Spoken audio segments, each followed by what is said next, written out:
আজকের লেকচারে সবাইকে স্বাগতম। গত দিনের লেকচারে আমি তোমাদের সাথে সেট সম্পর্কিত প্রাথমিক আলোচনা করেছিলাম। তারপরে এরপরে ওই সেট বিভিন্ন রকমের সেট নিয়ে আলোচনা করেছি। তো তার মধ্যে একটা হচ্ছে আমরা গতদিন আলোচনা করলাম কি সসীম সেট, অসীম সেট, ফাঁকা সেট, তারপরে হচ্ছে সার্বিক সেট, তারপরে এই উপসেট, এইগুলো নিয়ে আলোচনা করলাম। এরপর আসো এখন পূরক সেট। আজকে আলোচনা যেগুলো নিয়ে করব সেটা হচ্ছে পূরক সেট, সংযোগ সেট, ছেদ সেট, নিশ্ছেদ সেট।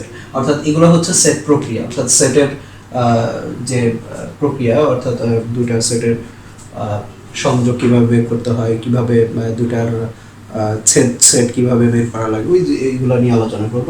তো শুরুতে আসো পূরক সেট। এই পূরক সেট নিয়ে আলোচনা করতে গেলে প্রথমেই বলতে হয় সার্বিক সেটের কথা। দেখো আমরা গতদিন কি বললাম আমি, যে সার্বিক সেটের ক্ষেত্রে একটা সেট, সার্বিক সেটটা কি ছিল, যে কোনো আলোচনাধীন সকল সেট, যেই সেটের উপসেট সেই সেটটাকে বলা হচ্ছে কি সার্বিক সেট। তো এখানে দেখো একটা সেট যদি তোমাকে বলা, সার্বিক সেটকে ইউ দিয়ে প্রকাশ করা হয়। ইউ ইকুয়ালস টু যদি হয় 1 2 3 4, হ্যাঁ। আর আরেকটা সেট যদি হয় এ ইকুয়ালস টু ধরো 3 4। তাহলে এখানে দেখো ইউটা হলো সার্বিক সেট আর এ হলো এই সেটের উপসেট। তাহলে এ সেটের পূরক সেটটাকে কি বলা হয়? এ সেটের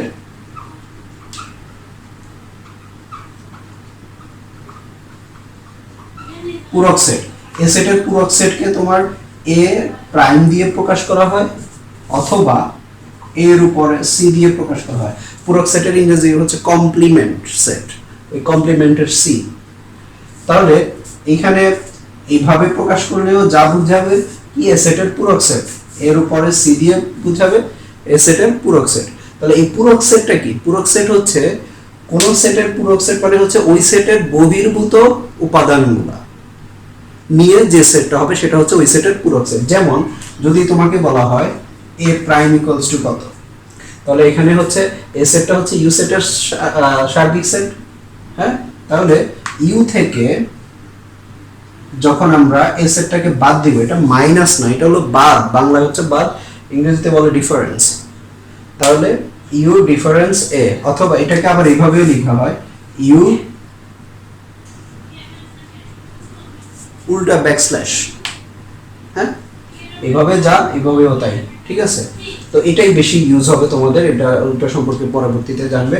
তাহলে দেখো ইউ থেকে এ সেটের উপাদানগুলা যখন আমরা বাদ দিব, তাহলে যেই উপাদানগুলো পাবো সেটা হচ্ছে ওই সেটের পূরক সেট।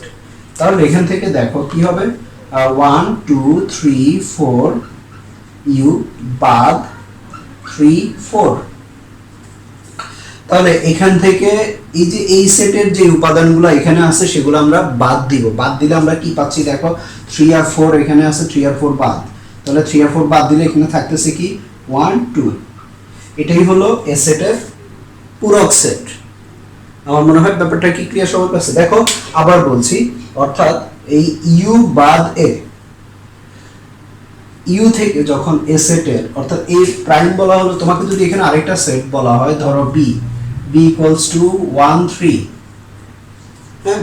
তোমাকে যদি বলা হয় বি প্রাইম কত, তাহলে এখানে বি প্রাইম অর্থাৎ বি বা বি এর কমপ্লিমেন্ট সেট, যেটাই বলা হোক না কেন, বি এর পূরক সেট। তাহলে কি করব আমরা, 1 2 3 4, এটা থেকে আমরা বাদ দিব কি 1 3, অর্থাৎ বি সেটটা বাদ দিব, ইউ থেকে বি সেটটা বাদ দিব। বাদ দিলে আমরা পাচ্ছি কি এখানের মধ্যে 2 4। এটাই হলো বি সেটের পূরক সেট।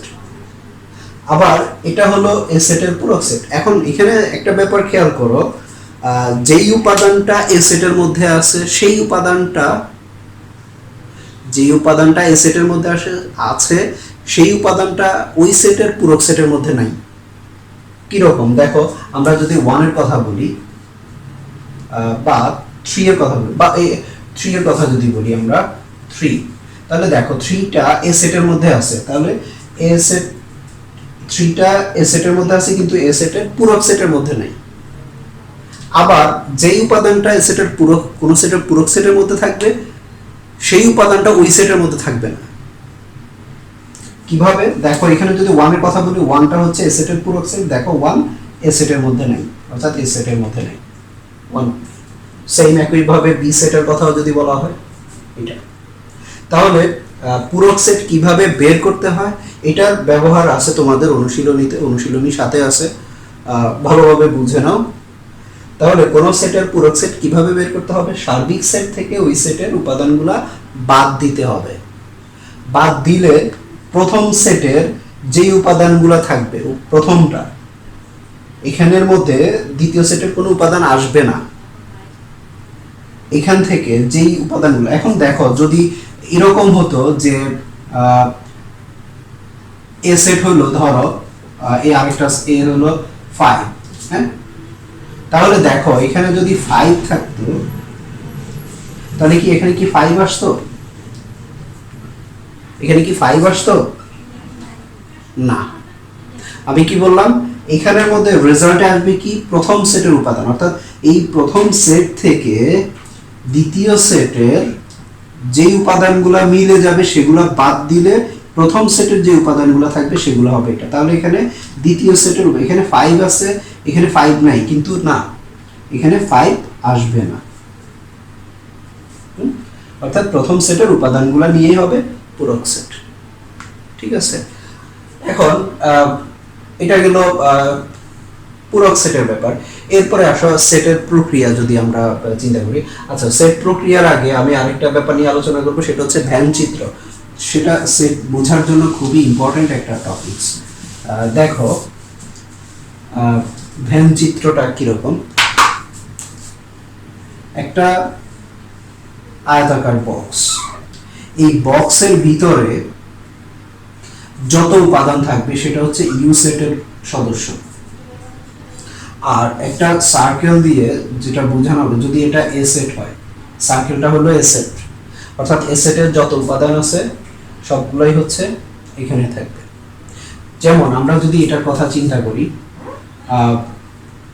তাহলে এখানে যদি আমরা চিন্তা করি, দেখো এই হলো 3 4, তাহলে এ সেটের উপাদানগুলো কি 3 4, আর ইউ সেট হচ্ছে কি বাকি হলো 1 2। তাহলে দেখো ইউ এর মধ্যে কি কি আছে, পুরোটা হলো ইউ, তাহলে এখানে কি কি আছে 1 2 3 4। আর যদি এ সেটের কথা বলি তাহলে এ সেটে আছে কি 3 4। এখন এইখান থেকে পূরক সেটটা কিন্তু এই ভ্যানচিত্র দিয়েও ইজিলি বোঝা যায়। কি রকম দেখো, এই সার্বিক সেট থেকে যখন আমরা এ সেটটাকে বাদ দিব, অর্থাৎ এটা বাদ, তাহলে বাদ দিলে যা থাকবে, বাকি যে যা থাকবে এটা হচ্ছে এ এর কমপ্লিমেন্ট সেট, অর্থাৎ এর পূরক সেট নির্দেশ করবে। যেমন তোমাকে যদি বলা হয় একটা কাগজের কথা যদি বলা হয়, ধরো এটা একটা কাগজের টুকরা, এটা হলো এ সেট, পুরাটা হলো সার্বিক সেট। এই যে এটাকে ছিদ্র করে যদি তুমি ফেলে দাও, তাহলে কাগজের বাকি যে অংশটা থাকবে সেটা হচ্ছে ওই গোলাটা, বৃত্তটা বাদে বাকি যে অংশটা থাকবে সেই অংশটা হচ্ছে এর পূরক সেট। হ্যাঁ, আবার দেখো যদি আরেকটা সেট থাকে বি সেটের উপাদানগুলো 1 3, তো এটাকে আবার আমরা এইভাবে দেখাতে পারি, এটা হলো বি সেট, তাহলে এখানে থাকবে কি 2 4, অর্থাৎ পুরোটা হলো কি সার্বিক সেট। হ্যাঁ, আবার এটাকে আমরা এইভাবে, আচ্ছা ওটা আমি সংযোগ সেটে বুঝাবো। তাহলে ব্যাপারটা এখন ক্লিয়ার সবার কাছে। এরপরে আসো সংযোগ সেট।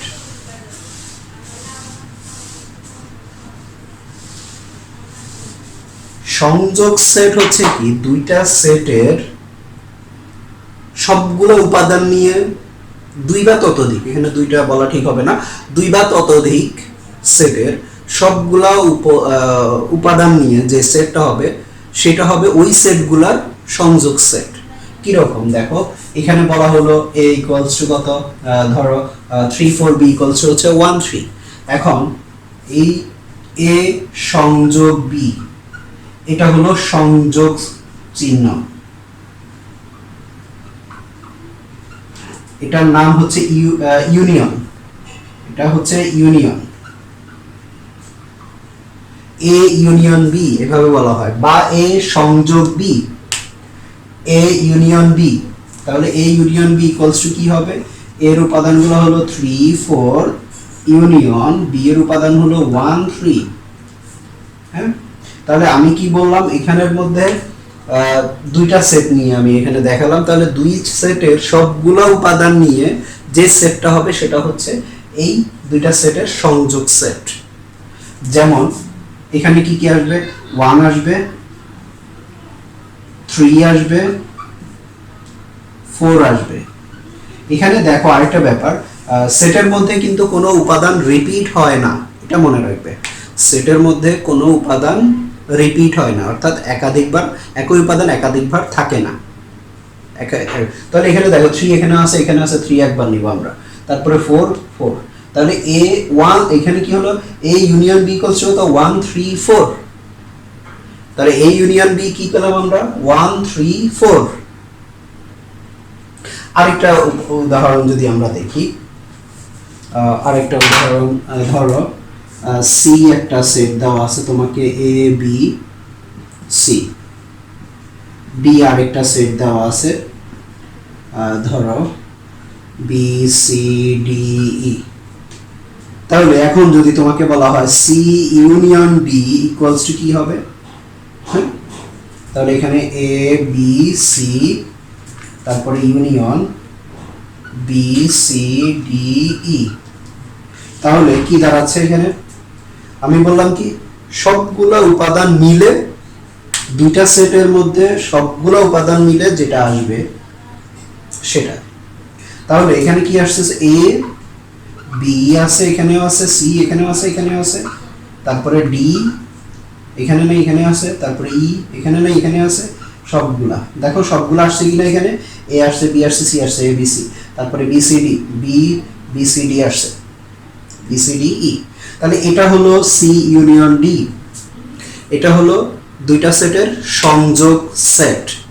ওকে, তারপরে আসো এটা গেল সংযোগ, এরপরে আসো ছেদ সেট। তাহলে সংযোগটাকে বলা হয় ইউনিয়ন বলা হয়, অর্থাৎ এ ইউনিয়ন বি বা সি ইউনিয়ন ডি। হ্যাঁ, তারপরে আসো ছেদ সেট।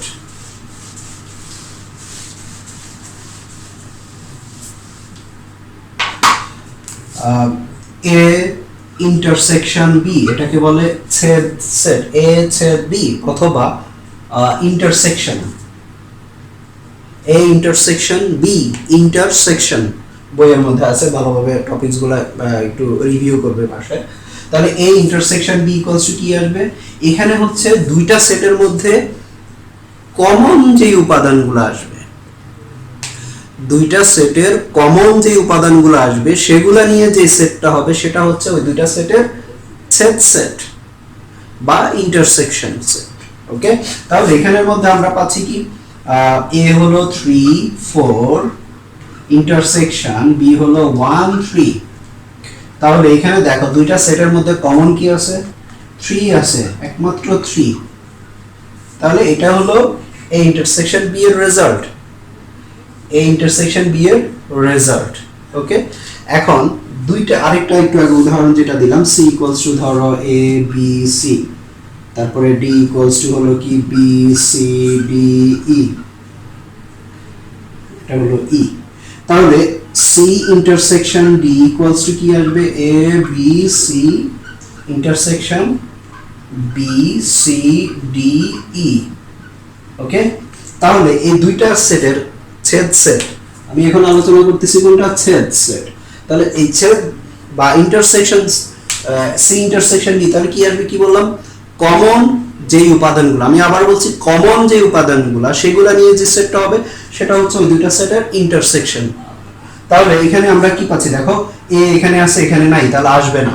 বি এখানে আছে, এখানেও আছে, তাহলে বি আসবে। সি এখানে আছে, এখানে আছে, আসবে। তারপরে ডি এখানে আছে, এখানে নাই, আসবে না। ই এখানে আছে, এখানে নাই, আসবে না। তাহলে এইটা হলো সি ইন্টারসেকশন ডি এর রেজাল্ট।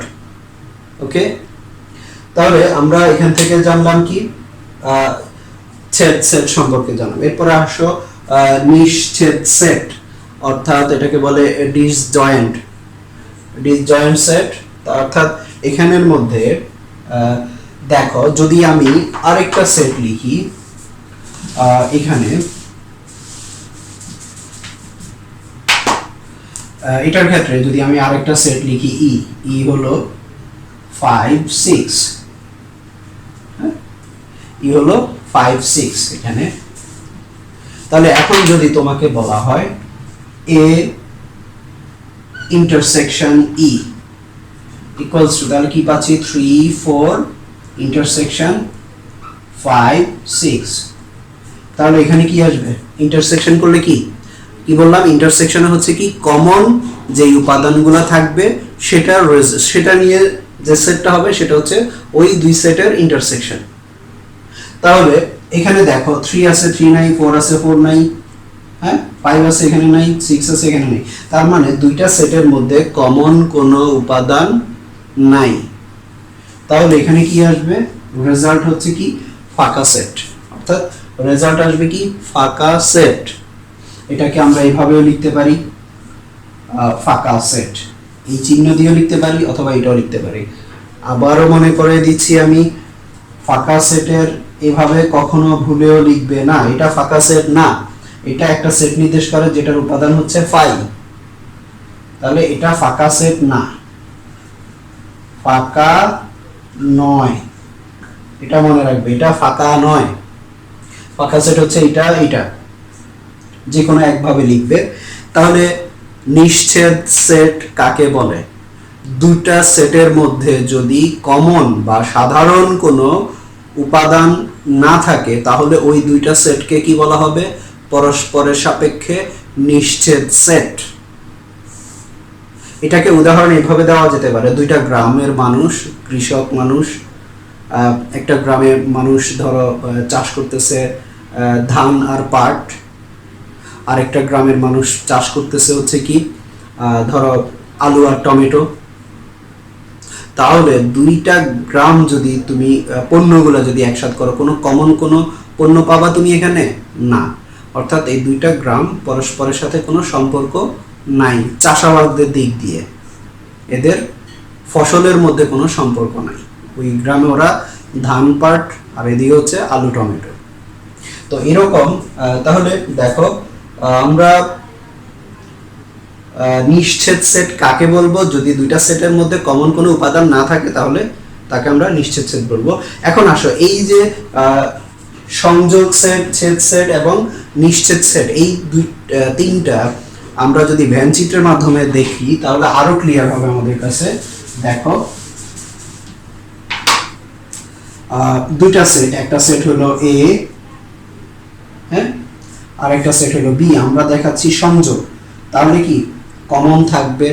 তাহলে এখন দেখো এটা যদি বি সেট হয়, এই সেটের উপাদানগুলো কি কি, 3 4, অর্থাৎ দেখো এই সেটের উপাদান হচ্ছে কত 3 4, তার মানে 3 4।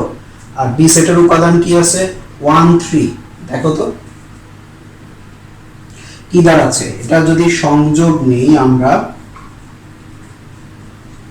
তাহলে সংযোগ সেটের ক্ষেত্রে কি আসবে, অর্থাৎ এই রেজাল্ট এইটা আসবে পুরোটা, এই যে ছায়া ঘেরা যে অংশটা এটা হচ্ছে কি সংযোগ সেট। আর যদি এটাকে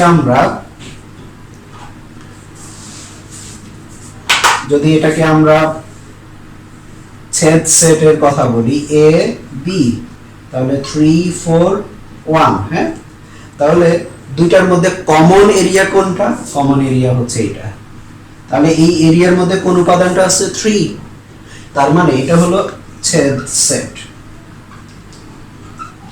ওকে, এবার আসো যদি তোমাকে বলে নিশ্ছেদ সেট, নিশ্ছেদ সেট একটা সেট হলো এ যেটার উপাদান 3 4, আর একটা সেট হলো ই যেটার উপাদান হলো 5 6। দেখো এদের মধ্যে কমন কোনো উপাদান আছে নাই, এটা হলো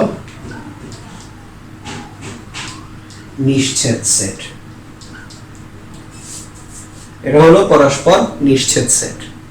এই হলো তোমাদের বইয়ের সেট সম্পর্কিত যে প্রাথমিক আলোচনা, সেটা এই পর্যন্তই আছে। এর উপর বেসিস করে, এর উপর হচ্ছে অনুশীলনীতে যত অঙ্ক আছে সব এর মধ্য থেকেই তুমি পাবে। তো আশা করছি তোমরা নিজেরা এই চ্যাপ্টারের অঙ্কগুলো নিজেরা করতে পারবে। তারপরেও আমি পরবর্তী লেকচারে আমি কয়েকটা অঙ্ক নিয়ে আলোচনা করব। তো আজকে পর্যন্তই, ধন্যবাদ সবাইকে, আল্লাহ হাফেজ।